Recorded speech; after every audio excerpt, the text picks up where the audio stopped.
দেখছেন নিড ইসলাম। এখন চরমনাই হযরতদেরকে যেহেতু আমাদের ভালো লাগছে, তাদের মিশন যেহেতু আমাদের ভালো লাগছে, তাদের কথাবার্তা আমাদের ভালো লাগছে, সে বিধায় চরমনাই হযরতদের অনেকগুলো কাঠামোগত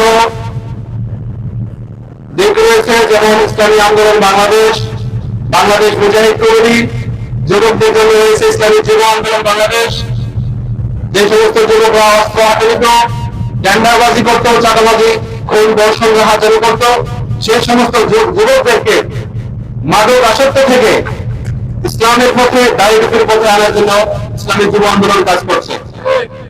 আর ইসলামী ছাত্র আন্দোলন আজকে বিশ্ববিদ্যালয়গুলোর দিকে তাকালে দেখা যায় যে ঢাকা বিশ্ববিদ্যালয়ের মতো স্থানেও গত কিছুদিন আগে, সেটা কিন্তু বয়ানে বলছে, আমি যে কথা বলতেছি, গত কিছুদিন পূর্বেও স্বামীকে বেঁধে রেখে স্ত্রীকে দর্শন করা হয়েছে, নাউযুবিল্লাহ। এমন সব কার্যক্রম করছে আমাদের মতো ছাত্ররা। তারা একটি বর্তমান ক্ষমতাসীন রাজনৈতিক দলের ছাত্র সংগঠক, ছাত্র নেতারা। তো ওই সমস্ত ছাত্রদেরকে আমরা ঘৃণা বলে প্রত্যাখ্যান করি, তাদের উপর আমরা ক্ষোভ মারি। আর ইসলামী ছাত্র আন্দোলন বাংলাদেশ ছাত্রদের নৈতিক চরিত্র গঠনের জন্য কাজ করছে। আপনারা হুজুর কিন্তু বলছে যে আপনাদের ছেলে, ভাতিজা, বাইকনা যারা আছে তাদেরকে ছাত্র আন্দোলনের সাথে সম্পৃক্ত করে দেবেন, যারা যুবকরা আছে তাদেরকে যুব আন্দোলনের সাথে সম্পৃক্ত করে দেবেন। এখন আপনারা তো বাস্তব খবরগুলো পাচ্ছেন, আপনাদেরকে দরকার রাখবো, আপনারা ইসলামী ছাত্র আন্দোলন এবং যুব আন্দোলনের সাথে সম্পৃক্ত করে দেবেন। এ পর্যায়ে সংক্ষিপ্ত কথা বলবেন মোহাম্মদ তরিকুল ইসলাম। আমি আমার জীবনের কথা চর্মনায় গিয়েছি এবং সেই কারণে আমার এত পরিবর্তন। আমাকে অনেক অনুপ্রেরণা দিয়েছে আমার বন্ধু, যে সবসময় তুই চর্মনায় যা তো অনেক পরিবর্তন আনবে। আমি তো অনেকটা গুরুত্ব দিতাম না, কিন্তু আমি আরো আগে ভর্তি, কিন্তু আমি মনে একটা আশা থাকলো আমি চর্মনায় যাবো। তারপর আমি মা বাবাকে জানালাম না, মা বাবাকে জানালে তিনি আমাকে আরো নিয়ে যেতে দিবেন না। তাই আমি সকালবেলায় তাড়াতাড়ি ঘুমে বাসায় করে আসলাম। তারপর মা বাবাকে না জানিয়ে চরমনায় আসলাম। এখন আমি মনের উপরে এত পরিবর্তন মনে হচ্ছে যে আমি আগে কেন আসলাম না। আমি আরো অনেক প্রশ্ন গিয়েছি যেখানে হতো, সেখানে মানুষ গান শুনে আনন্দ লাগাতো। আর আমি চরমনায় গিয়ে দেখেছি আশীর্বাদের পরে কোনো মানুষ কান্না করে মুখ জড়িয়ে দিয়েছে, ঠিক কিনা? আমি হয়তো আগে এত মানুষ জীবনের কথা দেখি নাই, কিন্তু একটা মহিলাকে আমি দেখি নাই ওইখানে। আর আমার জন্য দোয়া করবেন, আমি যেন সবসময় চরমনায় যেতে পারি, ছাত্র আন্দোলনের সঙ্গে সংযুক্ত হতে পারি ইনশাআল্লাহ। এবার আমার সংক্ষিপ্ত বক্তব্য শেষ করলাম। আসসালামু আলাইকুম। আসসালামু আলাইকুম ওয়া রাহমাতুল্লাহি ওয়া বারাকাতুহু। আলহামদুলিল্লাহ, আমার জীবনের কোনদিন আমি চরমনায় মাহফিলে যাই নাই। ইনশাআল্লাহ এবার আল্লাহ আমাকে তৌফিক দান করেছেন এবং আমার এলাকার মুরব্বীরা আমাকে দাওয়াত দিয়েছেন, আল্লাহ দাওয়াত প্রদান করেছেন, আমি যাইতে পেরেছি। এই জন্য নিজেকে ধন্য মনে করি। আমি অনেক ভুল করে ফেলেছি, আগে করে গেলাম না। আমার আগে যাওয়া উচিত ছিল। যারা এলাকার করে যান নাই তারা ভুল করতেছেন। আর আমি দু একটা কথা বলবো, যারা মুজাহিদ ভাইরা আছেন সিনিয়র, যেমন হাবি সাহেব, বরকতুল্লাহ, আঙ্কেল, শাহ আলম ভাই, আমি তাদের পায়ে হাত দিয়ে বলতেছি তারা যেন অতি সত্তর একটা কমিটি করে একটা ফান্ড তৈরি করে। ফান্ডে হলে যারা গরিব মানুষ হতে পারে না চরমনায় মাহফিলে, তাদেরকে নেওয়ার জন্য একটা ফান্ড গঠন করে এই ফান্ডে আমি আমার প্রতিদিন আমি সব থাকবো ইনশাআল্লাহ। আর আজই বলেন আল্লাহ যেন আমাকে চরমনায় মুখ রাখে, সবাই দোয়া করবেন। আমার আলহামদুলিল্লাহ আমার পুরো ছেলে ছুটে দুটো রাজ্য শেষ করেছেন হাবিসব জানে, হ্যাঁ, তারপর কালী সব জানে আমার চাষা, তারা বড় বড় আসতে চরমনায়। হ্যাঁ, আমরা আইনার ছুটে ছুটে পুজোর আইনার। তো ইনশাআল্লাহ আল্লাহ সামনে বছর নিয়ে আসবো আমি। বলে ছেলেটা কিন্তু হ্যাঁ। আর আমি যেটা বলছি যেহেতু একটু গুরুত্ব দিবেন, হ্যাঁ, নিজের তুলতে পারে একটু গুরুত্ব দিবেন, একটু ফান তৈরি করবে, ফান পালন করবেন যেন গরিব বড় আসতে পারে, চলমান আসতে পারে। তা আমি কথা দীর্ঘত করবো না, আমার জন্য দোয়া করবেন, আমি যেন শরীরে তাহলে অলির শরীরে আমি থাকতে পারি, চলমান যাইতে পারি, আমার জন্য দোয়া করবেন। আসসালামু আলাইকুম রহমতুল্লাহ বারাকাতুহু। আসসালামু আলাইকুম রহমতুল্লাহ বারাকাতুহু। এবারে আমি নতুন গেছি, আমি কোন সময় গেছি না, ইনশাল্লাহ মনে করেন আমি সরমেনা গিয়া যে পাইছি হুজুর যে সুন্দর বয়ান করছে, ইনশাল্লাহ মনে করেন আমরা কোরআন হাদিসের ভিতরে যা বয়ান আছে আমরা এই বয়ান শোনা দিয়েছি, ইনশাল্লাহ আমার তো অনেক ভালো লাগবে। সামনে আলো বাসা মনে করেন আমি আরো লোক মনে করেন আমি সংগ্রহ করবো, সংগ্রহ করে মনে আমার নিজের যা খরচ আছে ইনশাল্লাহ আমি লোক লিয়া করবেন না আমি যাবো।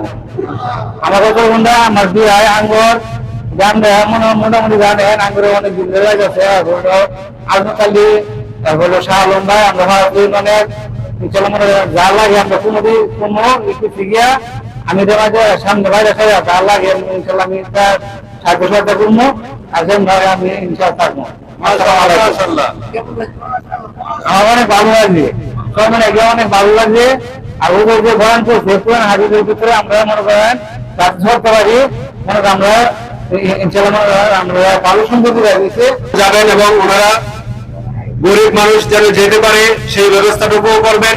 যেহেতু ওনাদের কাছে ভালো লাগছে, অন্যরাও যেন যে সেই আলোচনা শুনতে পারে, আমল করতে পারে, সেই ভালো কাজটুকু করবে। আমি কিছুক্ষণ আগে বলছিলাম যে সবচেয়ে বড় ইহসান হচ্ছে আল্লাহ ভোলা বান্দাকে আল্লাহর সাথে জড়িয়ে দেওয়া। তো সেই কাজটুকুই চরমনাইয়ের মাহফিল থেকে করা হয়। আর এর সহযোগী হিসেবে বাইরে যে কথা বলছে, ওয়ালাইকুম রাহমাতুল্লাহি ওয়া বারাকাতুহু। আমি চরম নকশাদার পুরানো বয়সে, কিন্তু আমি 2004 চরম নকশাদার বাবা বললাম করি বাসগাড়ি অর্ডার ছিল, ওইখানে আমি বয় পেয়েছি। আমি 2004 গেছি, আবার 2018 গেছি দুবাই, এবং তো বিপদের বয়স আমার 18-19 বছর। আমি বহুদিন চেষ্টা করে যাইতে পারি না, কিন্তু আমি চরমনার সমর্থন, ঠিক আছে। তবে আমি এইবারে জায়গা আমার মনের আশা পূরণ হয়েছে, এই জায়গা দোয়া করবেন। আমি আমরা অর্ঘ করছি, আবার সবই করছি, কিন্তু আমি অনেক বাকিরা লোক আবার মাঝে মাঝে যুদ্ধ করি। আবার আমরা দুবাই এরকম কমিটি আছে, ওই দিন আমি ইনশাল্লাহ চালাই দিচ্ছি, ঠিক আছে। আমার জন্য দোয়া করবেন। হ্যাঁ, আর ওই যে বলছে যে গরিব মানুষ আসতে পারে না, এটা আমি সমর্থন, ঠিক আছে। 50,000 টাকা লাগে, ইনশাল্লাহ যতটুকু লাগে আমি চেষ্টা করবো ধান লাগাতে হয়। আর যারা আসতে পারে না, আনবো, আনার পরে মনে করেন রোদের লসের ভাড়া তার ফিরে দেওয়া যায়, ঠিক আছে। ফিরে দেওয়াটা এই জন্য আমি সংকট বক্তব্য শেষ করছি। আসসালামু আলাইকুম ওয়া রাহমাতুল্লাহি ওয়া বারাকাতুহু। আমার জীবনের প্রথম আমি চরমনায় গেলাম, হুজুরের বয়ান শুনে আলহামদুলিল্লাহ আমার অনেক ভালো লাগলো। কিন্তু আমার একটা মেন কথা হলো, আমি ওইখানে গিয়ে যা মানুষ দেখলাম, আমরা সকল মুসলমান যারা আল্লাহর হুকুম মানি, যারা সিজদা দেই, তারা যদি প্রত্যেকটা মুসলমান যদি নাস্তিকের প্রতি আমরা প্রতিবাদ করি, তাহলে আমরা যতগুলো মানুষ সিজদা দেই, তারা একটা নাস্তিক বাংলাদেশে থাকতে পারে না। এই কারণে যদি আমাদের জীবনে দিতে হয়, আমরা জীবনে দিব। ইসলামের কারণে যদি আমাদের মনোরোগ দিতে হয়, আমরা তারপর ইনশাল্লাহ প্রস্তুত আছি।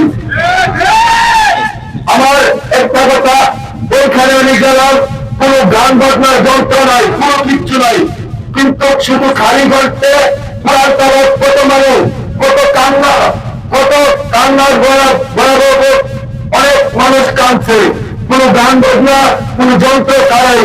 দেখেন আল্লাহ তাআলার কোরআনের কত রহমত, এই কোরআনের জন্য আমরা জীবন দিতে প্রস্তুত। কথা ঠিক না দেখে ওই কোরআনের জন্য যদি আমাদের জীবনে চলে যায়, ওই কোরআনের জন্য আমরা জীবনে দিতে প্রস্তুত ইনশাআল্লাহ।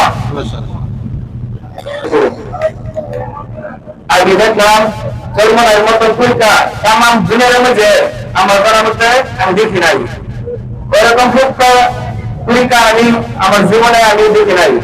আল্লাহ রহমতের বয়ান আমি চরমনাইয়ের পাশে ইনশাআল্লাহ আমি 4-5 বছর ধরে আমি একাধারে আমি চরমনার বাসা নিয়ে আছি। আর ভবিষ্যতে ইনশাআল্লাহ থাকবো। আর আমার বন্ধু বান্ধব যত কিছু আছে সবাই নিয়ে ইনশাআল্লাহ চরমনাই মাঝে যাবো। যত কাজ আছে সব কাজ আমরা ইনশাআল্লাহ করবো। আসসালামু আলাইকুম।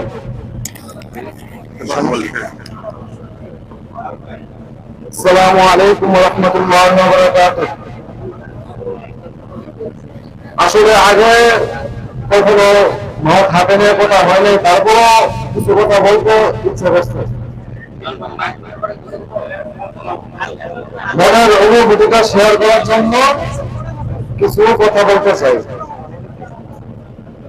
আসলে আমিও অন্যান্য ভাইদের মতো 4 থেকে 5 বছর ধরে নিয়ত করতেছি যে মনে যাবে, কিন্তু যাওয়া হয়নি। কিন্তু ইনশাআল্লাহ এবারে যাওয়া হয়েছে, আল্লাহ তাআলার না হয়েছে। ওইখানে না গেলে বুঝতে পারতাম না আসলে ওই জায়গা দেখার রকম, ওই জায়গা বিষয়ে কোনো ধারণা ছিল না। কিন্তু এখানে যাওয়ার পরে অনেক কিছু শিখতে পারছি, অনেক কিছু বুঝলাম। আর এখন থেকে ইনশাআল্লাহ নিয়ত আছে প্রত্যেক বছর যাওয়ার জন্য। আর আমরা সবাই চেষ্টা করবো গ্রামের সব ভাইদেরকে নিয়ে যাওয়ার জন্য। আসসালামু আলা রাসূলিল্লাহ। আল্লাহ পাকের দরবারে লাখ কোটি শুকরিয়া যে মহান রব্বুল আলামিন আমাদেরকে একটা আল্লাহর ওলি দরবার থেকে কিছু রুহের খোরাক নিয়ে আমাদের বাড়িতে উদ্দেশ্যে রওনা দিতে পারছি খুবই সালামতে সুস্থ অবস্থায়। তো ছাত্র ভাইদের বিশেষ করে জেনারেল পড়ুয়া একবারে নতুন এবং অনেক শিক্ষিত ডাক্তার ভাইদেরও অনুভূতি শুনতেছিলাম। অনুভূতি থেকে আমরা অতটুকু আজ করতে পারছি, বুঝতে পারছি আল্লাহর ওলির দরবার সহি দরবার। কি বলেন? আমরা এটা এখন যে হৃদয়ের একটা স্পৃহা, মনের একটা তামান্না, এটা বাড়িতে চলে আর থাকবে না। এটা সবসময় তামান সবসময় থাকার জন্য আমাদের যে মিশন রাখছে মুজাহিদ কমিটি, বাংলাদেশ মুজাহিদ কমিটি, এই মুজাহিদ কমিটিতে আমরা সবসময় প্রতি সপ্তাহে হালকা জিকিরে আমরা অংশগ্রহণ করবো, মাসিক সবগুলোতে অংশগ্রহণ করবো। তাহলে আমাদের যে মনের যে একটা অবস্থা এটা সবসময় জারি থাকবে। আর দ্বিতীয়ত আমরা যারা অনুভূতি থেকে আমরা বুঝতে পারলাম যে এই দরবারে যত কিছু আঞ্জাম দেওয়া হয়, যত মিশন তৈরি করা হয় মানুষের কল্যাণের জন্য। কি বলেন?